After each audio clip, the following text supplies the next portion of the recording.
Hi, my name is Lily Clayton Hansen, and I am an author, interviewer, speaker, and actor based in Nashville, Tennessee. And I have created this video series for you, which is two parts. I encourage you to watch them separately, but if you have time, watch both of them because there's lots of great wisdom to help you all make the most of your time this summer. And I'll just give you a little bit of context about how this video interview series, which features four different professionals, all based in Nashville, Tennessee, came about. I personally, in my writing career, have always been really passionate about two things. One, mentorship, and two, informational interviews, which is what my three books under the Word of Mouth Conversations book series umbrella are based around. And I first became passionate about mentorship when I was a college student.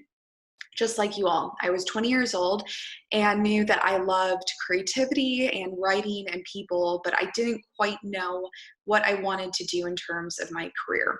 And so I was really fortunate. I had a great professor named Miss Linda Andrews, and she said to our class one day, and I talk about this in my TEDx talk, Talking to Strangers is my self-care. Go out and find five people in five different fields you're interested in and ask them a series of questions about how they got from point A to B in their careers and any lessons they had learned along the way. And I loved this assignment so much, I decided to create an entire career around it. And so in this interview series, which features, again, four subjects, filmmaker Jason Hensley, technologist, speaker, and now author Marcus Whitney, musician Jenny Lee, and real estate broker Elam Freeman. Each subject talks about their individual career path and also very practical, pragmatic things that they just don't teach you in school because there just isn't the time, like how to get to know yourself as an entrepreneur and how this will help you figure out the way you work best throughout the day, how to be more productive, how to create a schedule around a project and balance the creative side of things along with stuff like budgeting. And again, all of these things that I personally had to learn through the school of hard knocks and also through asking my mentors simple questions.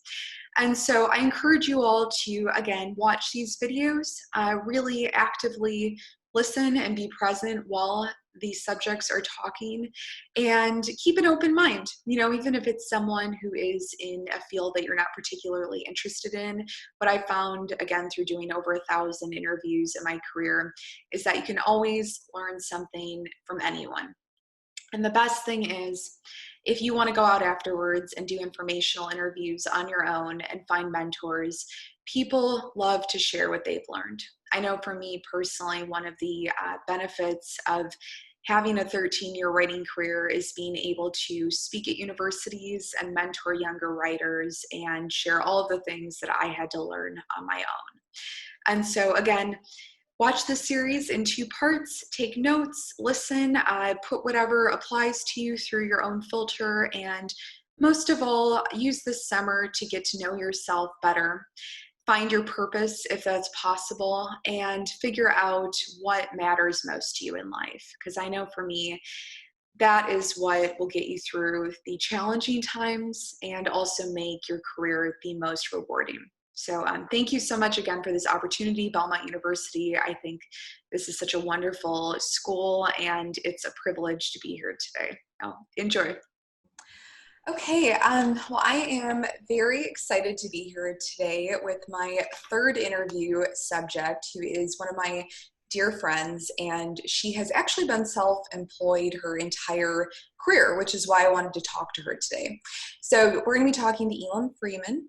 She is an affiliate real estate broker who specializes in restaurant, retail, fitness, and commercial properties. And we're going to be talking to her about habits, how she schedules her time, and how she has stayed productive during this quarantine period. So thank you, Elam, for joining us.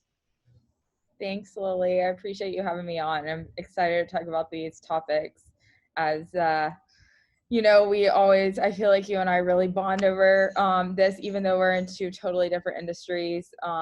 I think productivity and intentionality with our time are two things that are super important to both of us. So excited to unpack and talk about it in kind of a practical manner.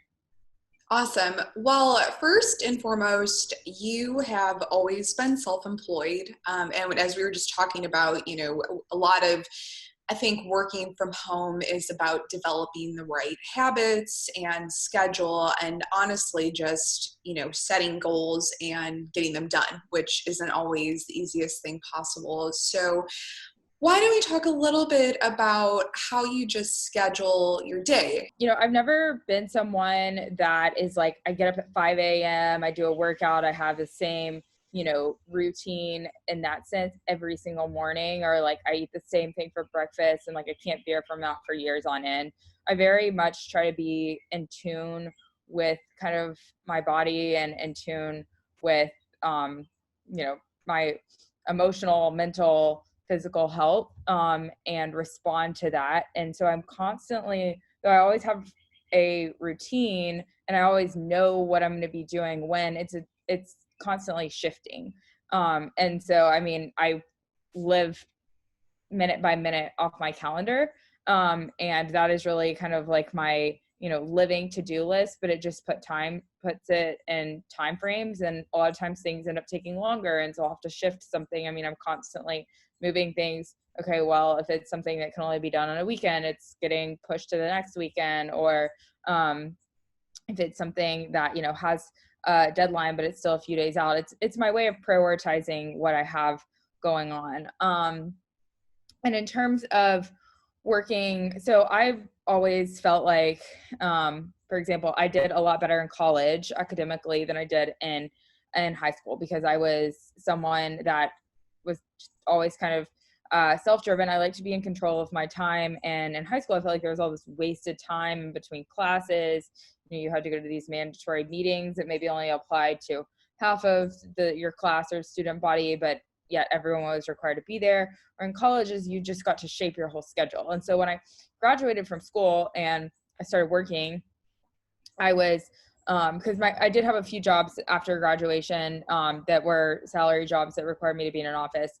And even with those, though, I almost always had some sort of side hustles that I would do outside of work. But I always just felt like sort of the same thing, like the commutes and the, mandatory, like office chit chat just kind of didn't really allow me to be as productive as possible and maximize my productivity. And so as soon as I, was able to go out on my own, or work from home and have a more in control of my schedule, I definitely jumped at that opportunity, because it was just something that I had always valued. And I felt like it was a little kind of confusing that after you're so self-driven in college and then you graduate and you're expected to be in a job at a certain time, and it's like reverting back to high school. So from a standpoint of how I shape my time, I think that the just having a mixture and really understanding which of your work energizes you versus what drains you. I think it's important to incorporate those and those types of things into every day, so that even if you're working a lot, you still have some sort of balance within your work. And I understand some jobs are more, people are more fortunate to have that sort of balance. But if you have some creative parts of your job and some more analytical, quantitative parts of your job, I think that if you can put some of each of those tasks into each day, it will help you stay more energized and motivated to kind of keep going and keep up with that routine. Okay, that's great. Do you have, this was something I was thinking about the other day, because like I said, I'm filming my video for Belmont later today, and I tend to group how I do things. I feel like a lot of self-employment is just getting to know yourself and how you work best. And so, I realized at a certain point that I was better at doing certain things at certain times of the day, or that I'm not someone that really can flip back and forth between doing different things. For whatever reason, I need to kind of stay in a certain frame of mind. So do you do that ever? Because I know that do vacillate between having, client meetings, and then you're doing more like technical sort of office work. So is there like a method to the madness? Um, Somewhat. I think I really do try to be intentional about what parts of my brain different tasks are using. And if there's a way and be intentional about more mundane tasks that are a requirement. So, if there's something that I'm doing that is a little mundane and doesn't really take all of my focus, then I'll put on a podcast in the background. Yet if I'm, writing article or something, then I'm not going to be able to listen to a podcast because I won't be able to pay attention to both. Or I'm and especially this has been important through the pandemic, but when I'm having a phone conversation, I have a call scheduled with someone, I'm very intentional. Is this a call that, like, what is the point of this call? What am I going to need in front of me?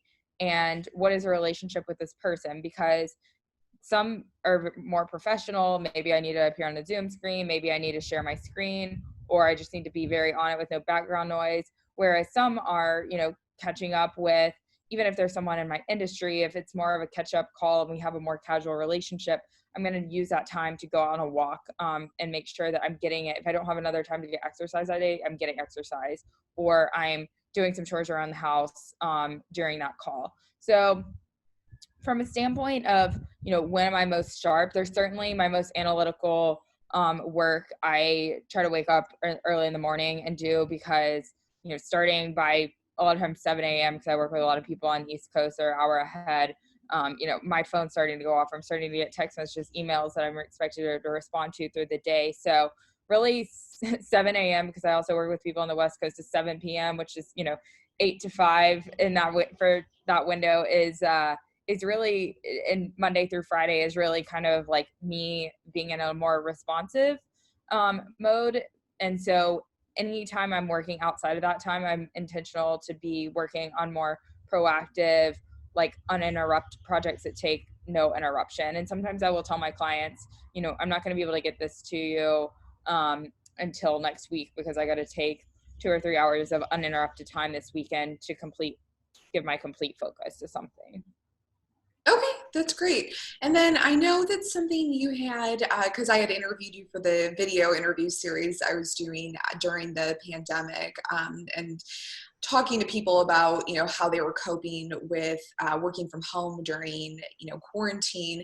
You had brought up something that I thought was a great point, which is you were bringing a lot of value to your clients, particularly those in the hospitality industry, during this time, and just being a resource to them. So let's talk a little bit about that. Sometimes the hours that we all put in as self-employed people aren't necessarily ones that are billable. I know for me, like, I do a ton of reading or research about what's happening just so I can ground whatever I'm doing in like the now. So how did you add value to your clients during quarantine? Maybe even in ways that weren't, on the payroll. Yeah, absolutely. No, I mean, it's certainly been a time where you need to be very sensitive, because a lot of people, especially in the hospitality world, but I mean, really across the board, are just in a position where they are, maybe they need help, but they're not making any money, and thus it's going to be harder for them to hire on anyone else. And in a lot of situations, they're furloughing and letting off their in-house staff as well. So, I've tried to look at the bigger picture, and I think this is always sort of a theme of my work. And I'm also, I think, is just a asterisk or caveat, I'm certainly a proponent of knowing your worth and standing up for your,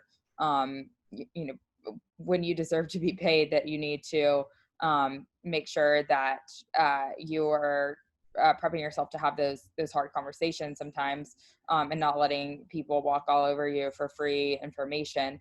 However, I do think, kind of putting the pandemic in brackets, there's sort of a time and a place for everything. And there's a lot of people that are falling asleep at the wheel and not being intentional about being communicative or being a thought leader, or just being a resource. And I think that right now there's going to be no winners. I think that we all have to hold hands and help there be as little losers as possible right now. And that's, even if I'm just kind of a link in the chain of getting people connected with the right resources. I'm fortunate to have, for so many reasons, but to, have been in a very peaceful environment during this, being in a city like Nashville, where I can go outside and get fresh air, not having a entire kids or parents that I'm taking care of around me, and it just being a very relative to a lot of what other people have going on. I also have very little overhead in my business, and so even just my kind of clear mindset that I am privileged to have during this time, and the I guess the privilege of not being kind of in a sort of anxiety driving environment, I think has allowed me to just, even if it's just be a sounding board, and I've, as much as possible, have tried to put myself out there, and I'm just a big believer in what goes around comes around, and the dividends may not be seen for years to come, but I do think people will remember who they could call during this time, and who was willing to be a resource and help them brainstorm about how to pivot. Well, I know that you were doing a lot of like specific things as well for your clients, like coaching them through how to talk to their landlords. Or I know that you, were very into like doing research about restaurant trends around the country, maybe stuff that they couldn't themselves do as well, right?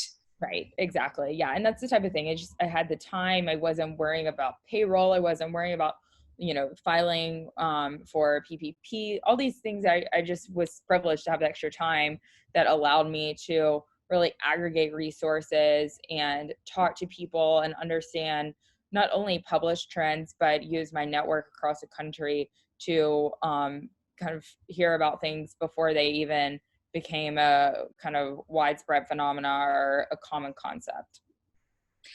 And that's a great liaison to my next question, because you and I met actually in a pretty unique way. We met through LinkedIn, which has become my absolute favorite social media platform. I always talk about how much I'm a big LinkedIn fan because I've met a lot of wonderful, driven people like yourself on there.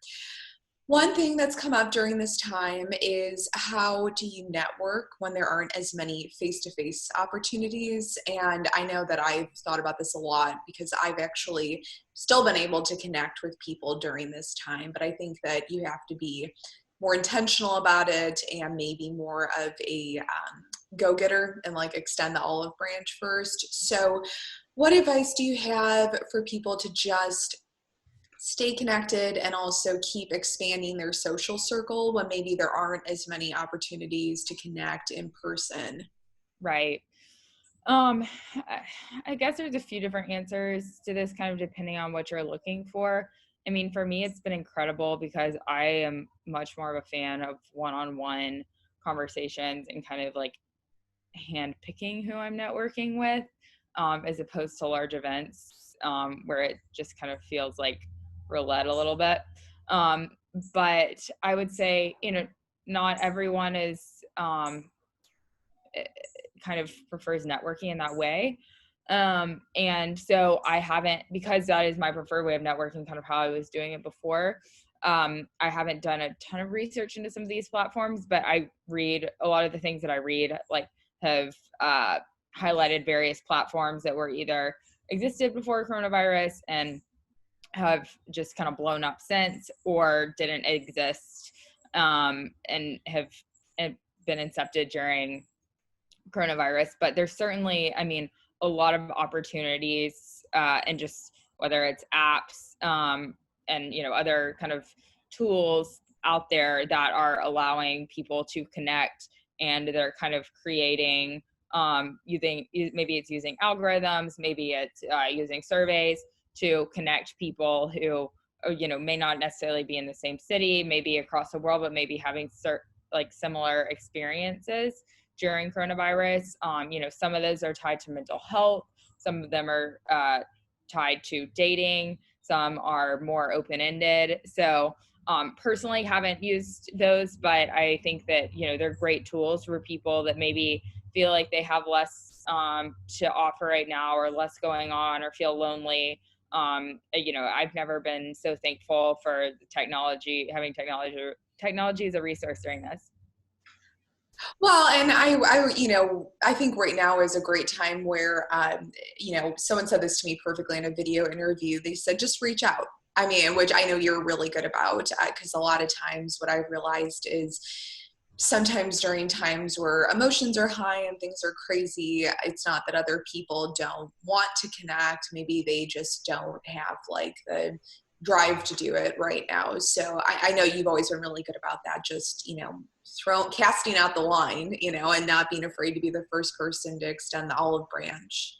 For sure. And I think it's and also I think, you know, outside of just professional world, if you can reach out to someone that is, you know, is hurting or is struggling, and just, you know, lend an arm to them, a lot of times, you know, the idea is that, well, it's for them, but you will end up receiving, by giving, you'll end up, you know, receiving the most benefit from that. And I'm just a big believer in that. And, you know, sometimes I was, you know, talking to you before we got on the recording of the last week has just been kind of a heavy week for me. And you know, the second I started connecting with people and reaching out, it kind of just pulled me out of a funk. Well, final question. And again, you know, this is a time where whether it's a student on campus, or rather if they would be at home now, or it's someone that's self-employed like myself, you know, there's more free time. And I personally am someone that loves to just work on stuff, you know, when there is free time, whether it's like updating my resume or my portfolio, or doing a new project that I feel like will help me become a better public speaker. So what advice do you have maybe for people who have extra free time, things they can do to make the most out of it, you know, professionally? Yeah, absolutely. Um, yeah, I think just, you know, having that growth mindset, mindset first and foremost is how you're going to train yourself to seize those moments. And because there will be things, hopefully not another pandemic, but, you know, things in times in your life in the future where you have more free time and you kind of find yourself and needing to pivot or adjust, or where you have a choice. Am I going to, you know, watch Netflix all the time, or am I going to use this time in a productive way that was going to prepare me to, you know, kind of be more effective in the next chapter? I think for me, working on my, you know, I'm always running the business, and sometimes getting things organized and just sort of firming up the groundwork of my business is not prioritized as much as I would like it to be in the kind of rat race and the craziness before coronavirus. So during this time, I've been able to work on just getting organized and creating some more systems that will provide efficiency on the back end of this. But, you know, if someone is not running a business themselves and doesn't really have that sort of focus, I think the two things I would say is, one, look really take time to understand what your strengths and weaknesses are and your skills, and figure out, one, how to show that, you know, communicate those to the world, whether it's from this is my elevator pitch, or from, you know, here's my portfolio of work. And two, realize like what you think about where you want to be and what you want to do, and what skills, where there's a skill gap, and figure out a place to learn those skills. There's so many resources online, and I haven't had a chance to take them yet, but I sat down during the middle of this and picked out 20 different courses on Coursera and Udemy that I, you know, depending on how kind of long things are slowed for the rest of the year, I'd love to dive into some of those. that just will help me kind of either sharpen skills that I already have or learn new skills. And then I think the second thing I would just say is, you never can know yourself too well from a more personal, emotional, mental health standpoint. And times like this are a great time to work on your relationships, work on yourself, whether it's going to a therapist or taking personality tests, or finding some material that will just help you more understand yourself emotionally, how you make decisions, how your childhood impacted how you both operate in your personal and professional life. Totally agree. I think that's wonderful advice. Well, thank you for doing this today. Like I said, I feel like you have such a wealth of knowledge, especially for still being in your mid-20s, which is amazing. So I'm always blown away by your maturity. So thank you very much. Yeah, thank you so much. Always happy to be a resource. I know how uncertain the future can seem when you're, sitting in college, and I just look back to those years that, as Lily mentioned, were not that long ago, and just think how much has changed and how much more clarity that there seems to be in life. So the world is your oyster. You don't have to put too much pressure on your first job. And I think that, if it's like I've mentioned throughout this talk, it's really about mindset and being opportunistic, about seizing opportunities and relationships when they're put in front of you. So best of luck, Belmont students. Okay, well, I am very excited to be here today with my friend Marcus Whitney. Marcus is a venture capitalist. He is a creative entrepreneur, a technologist, a keynote speaker. He actually did a wonderful TEDx talk and was the person who introduced me to the TEDx Nashville organization. And most recently, he wrote and published his first book, Create and Orchestrate, which is coming out in June. So I'm very excited to talk to Marcus about how he fits creative projects into his busy day job schedule. So thank you for joining us, Marcus. Hey, thanks for having me. I appreciate it. So you own several companies, Jumpstart Foundry, which is a health innovation seed fund, as well as Health Further, which offers strategy and advice to healthcare companies. And then in between that, you seem to do a lot of other stuff. You, in the last couple of years, started the Nashville soccer program. You also wrote a book. So I would just love to talk to you about, first of all, how do you know if you want to pursue a project, and then how you fit it into your schedule? Yeah. So I think you're starting with the right question. How do you know if you want to start a project? And I think just because you can't stop thinking about the project. You get this sense of passion. All of a sudden, it starts feeling like a mission, sort of out of nowhere, something that you have to walk down. You have to see it to the end. And any of the things that I've done of any merit, and a bunch of things that I've tried to do that have not worked out as well, sort of had that same quality to them.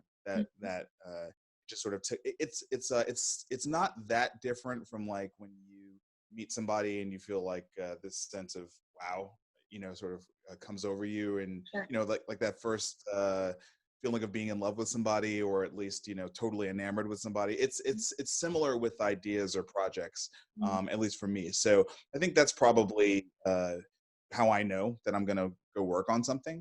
And then there, what's gotten better over time is I've gotten much better at understanding what I'm good at and what I'm not good at. And so the way to find time is to know what you're good at. Make sure, even if you want to do this thing, that you can partner with other people who are good at the things that you're not as good at, but are really important to the success of the venture. And then set up really good expectations between you and the other people that you're working with about what you're really good at, what your working style is, how you're going to commit to things, and collectively and also individually, and then sort of pace yourself and try to have fun along the way. Let's start off talking about your first book, Create and Orchestrate, because this is based on the title. I wasn't sure if the book was based on the video interview series you had done before, or, if it had come before. You've used this title for many different projects you've worked on, and I know that this Yeah. is a philosophy that's very dear to your heart, and you were really excited about working on this. And it's been a project that's been several years in the making. So maybe we could talk a little bit about why you wanted to write a book. And I know, having written several, it is a laborious process, how you fit writing and editing it into your daily schedule. Yeah. So in terms of why I wanted to write the book, I started this project 5 years ago. I was, let's call it probably 7 years into my own entrepreneurial journey at that point. What's really interesting is that I hadn't accomplished many of the most important things that make the book, I think, what the book is, when I decided I wanted to write it. But I did start to have experiences uh, such as raising venture capital or starting a venture capital fund, launching a technology company successfully. I started to have these experiences, and I did notice that there was it was a small circle of people that were having these experiences, and it was pretty clear to me that entrepreneurship, understanding the new school of entrepreneurship, understanding sort of how the internet had changed the world, demystifying venture capital, and then just some of the more timeless principles behind entrepreneurship and productivity were things that needed to be more widely accessible and more widely available. As I looked at the world of business books that were really successful at the time, there was a gap there. There was a gap there where most of them assumed that the reader was already initiated into these different topics and these different things, and sort of was operating at a 300 level or a 400 level, just in terms of like higher ed. And there wasn't like a good 101 or maybe even remedial book. And so I set out to write that book. And for me, I've got chapters in there that talk about my life before anything entrepreneurial, before anything as a programmer, where I was just waiting tables for a living, and how I got my first side hustle, how I figured out how to just change jobs to make more money. So really shining a light on the entire journey that people go through, not just sort of starting at this point where you're already an entrepreneur and you already have like this baseline of knowledge. How do you even get to that point? And then what does it look like from there? So this book was written for first-time or aspiring entrepreneurs, particularly. If more experienced entrepreneurs read it and get value from it, that's great. That's awesome. It's really not who I wrote it for.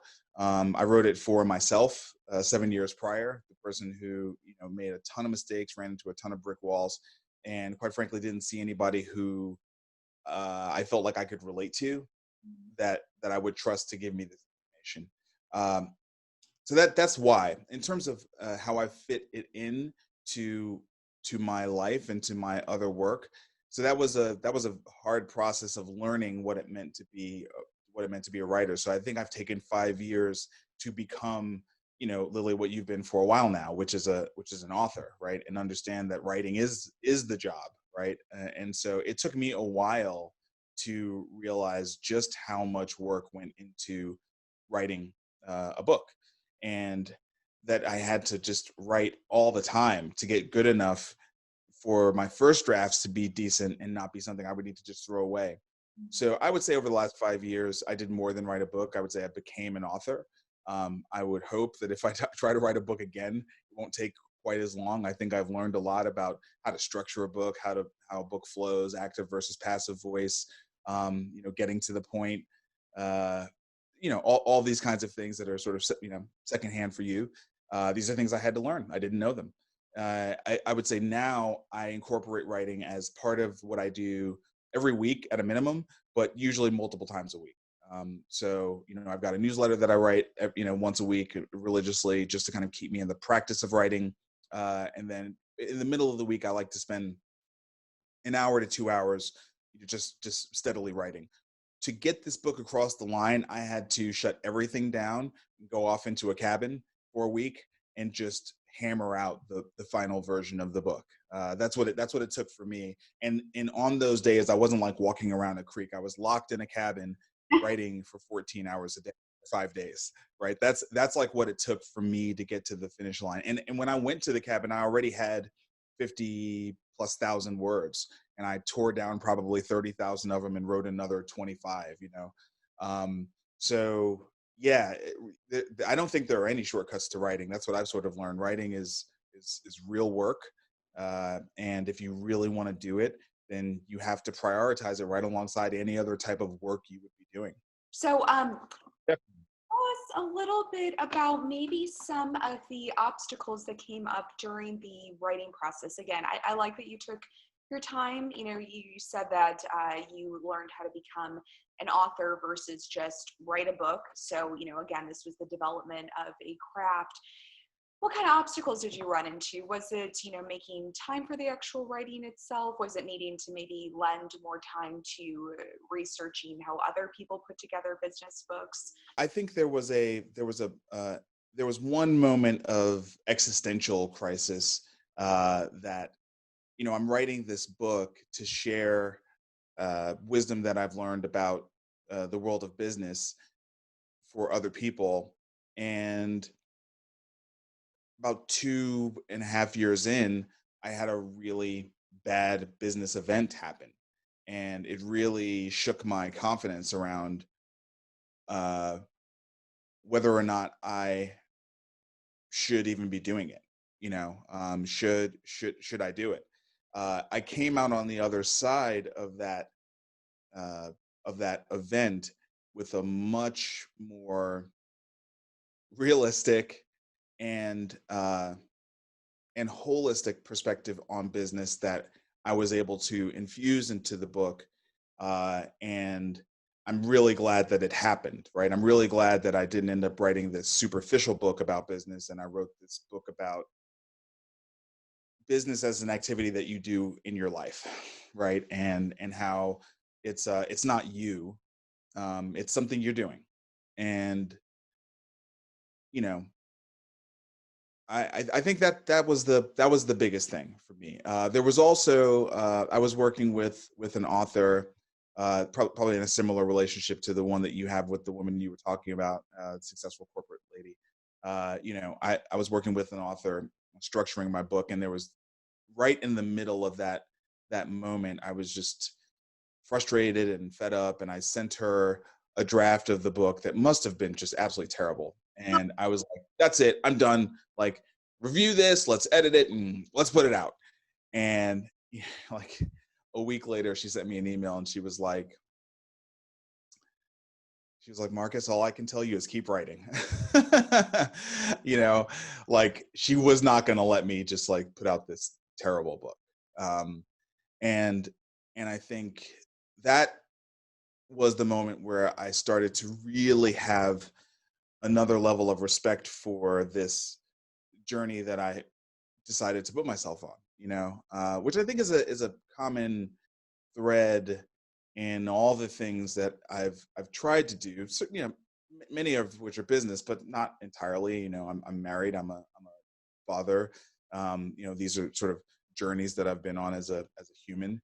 And when you start them, it's all about the exciting stuff until you like hit that first really big moment of crisis, and then you realize that this journey is really about transforming you as a human being. Mm-hmm. And business is no different. Writing this book was no different.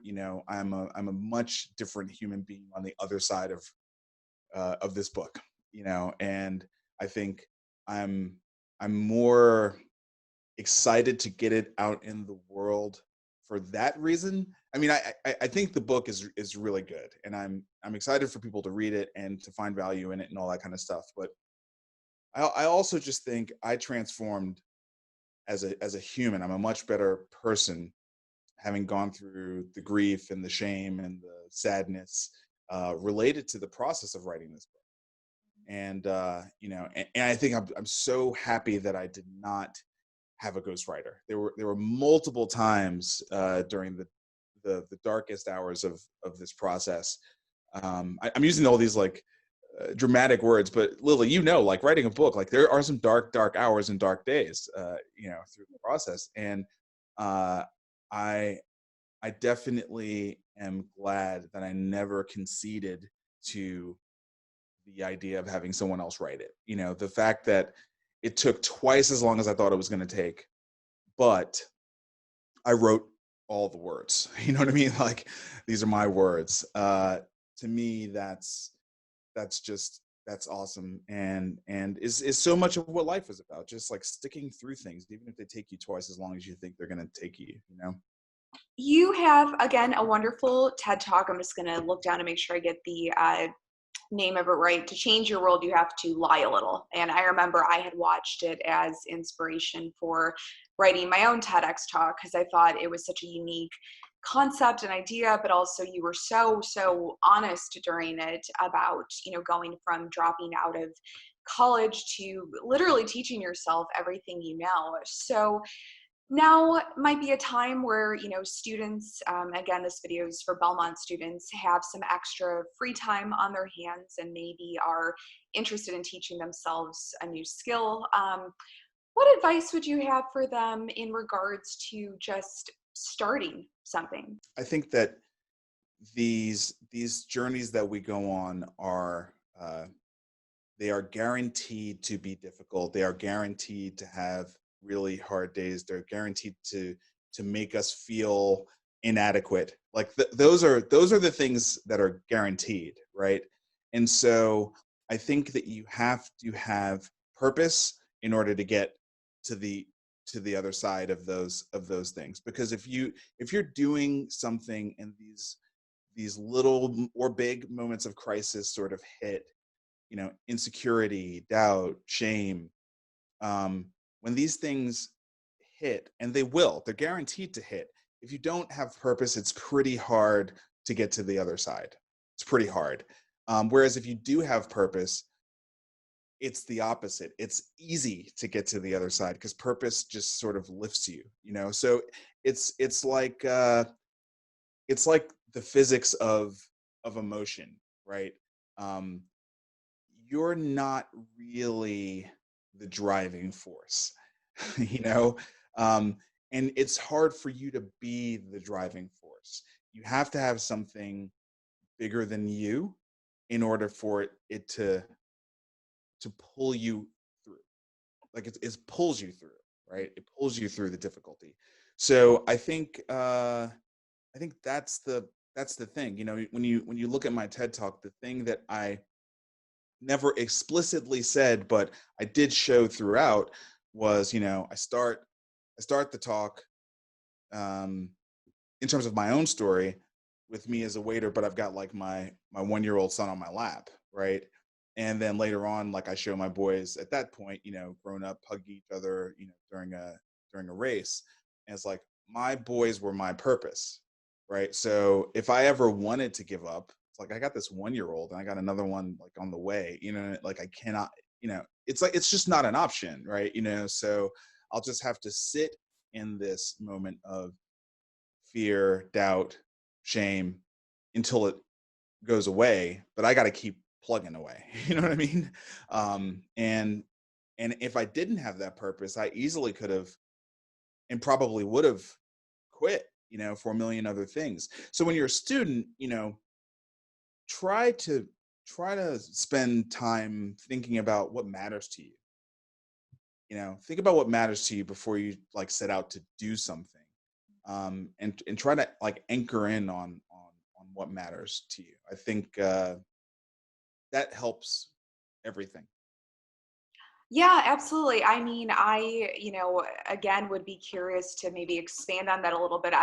One thing I'm really passionate about, especially talking to students about when I speak either at the universities or in these video interviews, is teaching them how to maybe connect with their purpose. Because I feel like, especially the interns I've had, they have so much going on, and, they have all these things coming at them like we all do.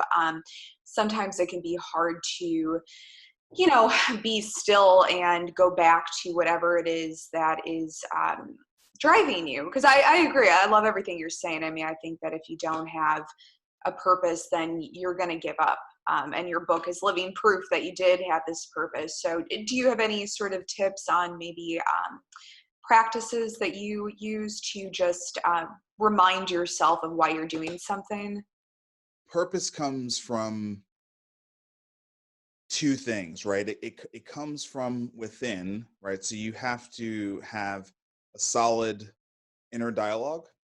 And then it also comes from doing, right? Like you you you can't have serendipity if you never do anything. So you have to be out there trying. Like if talking to students, the key for students is to just try a bunch of stuff, because that's where they're going to learn about what their purpose and what their passion is. You don't know when you're young, like what it's going to be. And oh, by the way, like it changes throughout your life. Like it's there shouldn't be any pressure to feel like you have to find the thing that you're going to commit to now, that is going to be the thing for the rest of your life. Life is phases.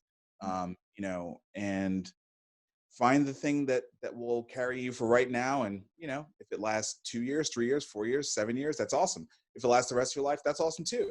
But it just needs to be true. It just needs to be real. It needs to be something that you can anchor in. In terms of practices that I do now, I wonder whether they're relevant for students, because I'm 44 years old. But you asked me, so I'll share.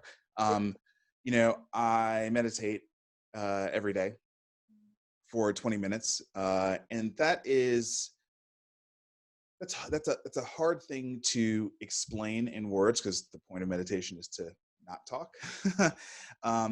But I would say, one thing meditation helps you to do is to become a better listener, a better observer, if you will, of others, but also of yourself, of the thoughts that are happening in your own head, and to create a little bit of distance between the voice in your head and the voice in your heart.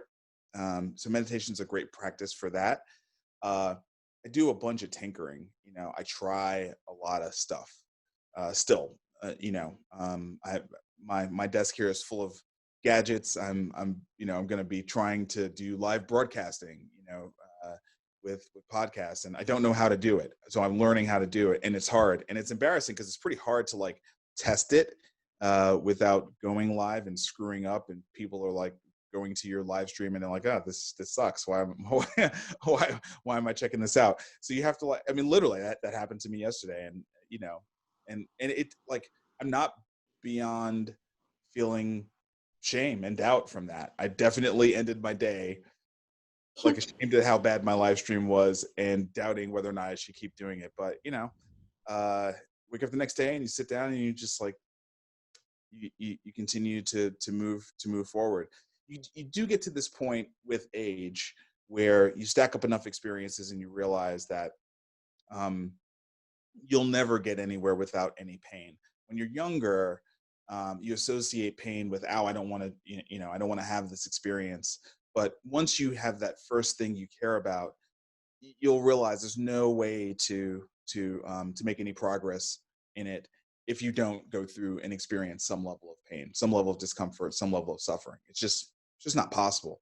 So for me, meditation and doing and trying. Well, thank you so much. I'm going to stop recording now, but I really appreciate you doing this.